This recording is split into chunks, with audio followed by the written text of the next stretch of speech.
Salam hörmətli izləyicilər, hörmətli abituriyentlər. Bugün sizlərə 9 və 11 sinif buraxılış imtahanına hazırlaşan şagirdlər üçün natural ədədlərə aid bir neçə maraqlı sualların izahını sizlərə təqdim edəcəm.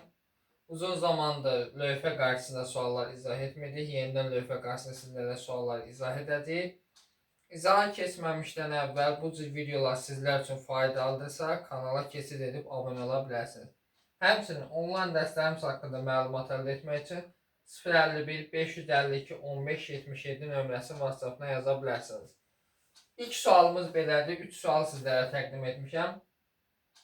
Onların izahına baxacağıq. Birinci sual. Yazıb ki, n bərabər 57-nin kvadratı üstə gəl 38-in kvadratı. Ədədinin sadə vurğularının sayını bizdən istəyir. Fikir verin əvvəlcə. Burada 57 necə yaza bilərik? 57-ni yaza bilərik.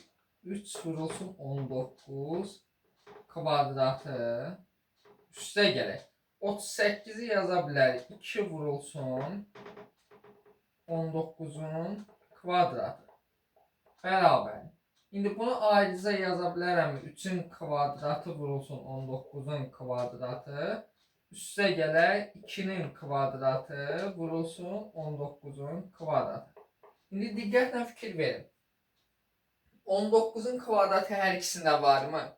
Çıxarda bilərik mi ortaq vuruş kimi? Yəni olur 19-un kvadratı vurulsun.